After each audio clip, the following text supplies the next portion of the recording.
a wave in the ocean. A wave in the ocean.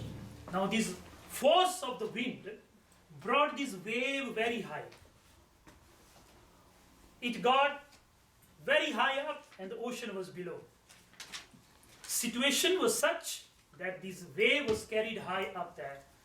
And the wave started to believe that I am a wave.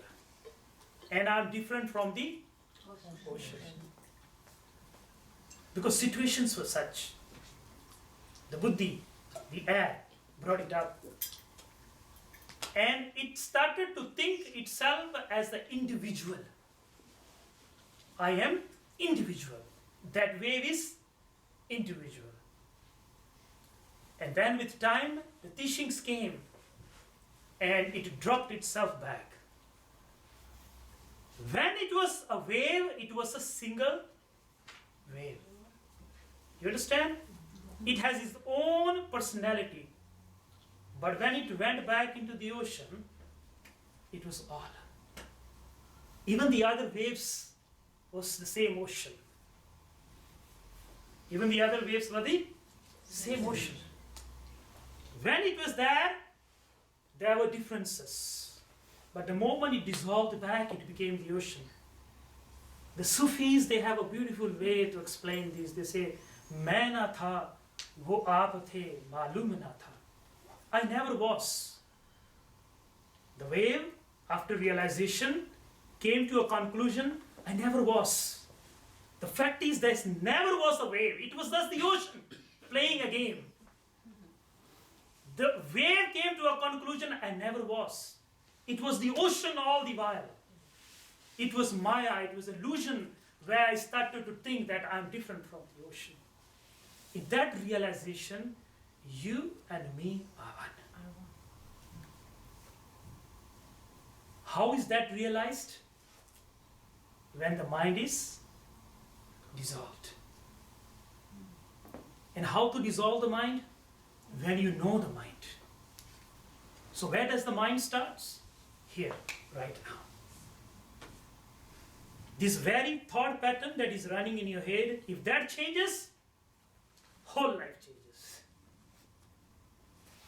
This voice in the head, there's a voice in the head. It's not you. This voice, these thoughts, these conclusions, these voices in the head that is going on were picked up according to the conditioned, according to the growth, according to the place. I talked in the morning about the jungle boy or the jungle book, that man. He was thrown into the forest, he accumulated that. You were thrown in this part of the world, you accumulated that. Neither what he was through, neither what you are is through. But what is true is that there is an empty space within all of us which is the same. Once you realize, this is the ultimate statement. Once you realize that the voice in your head is not you, you are the one who have a choice to listen or not to listen to this voice. Let me reframe this. If the voice in the head is you, if the voice in the head is you, then who's the listener? There's something behind which listens. Which that listener, when you read Japji, Suniya, Sed Pir Suranath, Suniya, you read your Japji? Tar Tart Taval Akas. Those who know how to listen, those who went into the state of listening, which means you have a choice. You listen. If that voice serves you, you follow. If that voice doesn't serve you, you don't follow. Listener means you are in control.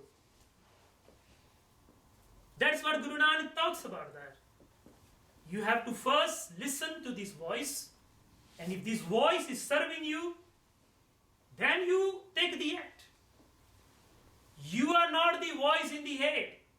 You are the one who chooses to act or not to react to this voice. Realizing this, you are free. That's what it is. Just for a second. Just for a second. Believe that you are in control of your voice. You don't change what the voice is saying. Let it shout what it wants, what it expresses, whatever it is. Let it happen. You know, in this world, the Western world, when we have negative thought, listen to me, this is very important. When we have negative thought, we said, find the opposite, call the positive thought. It doesn't do a long-term help. Because you are using your negative and your positive mind. You're still in duality. From one extreme, you went to the other extreme. When you listen to the voice and you know behind that you are the one who can choose to react or not to react to this voice. This very realization gives you freedom in the here and now. That is the neutral mind. This is what it is. Simple.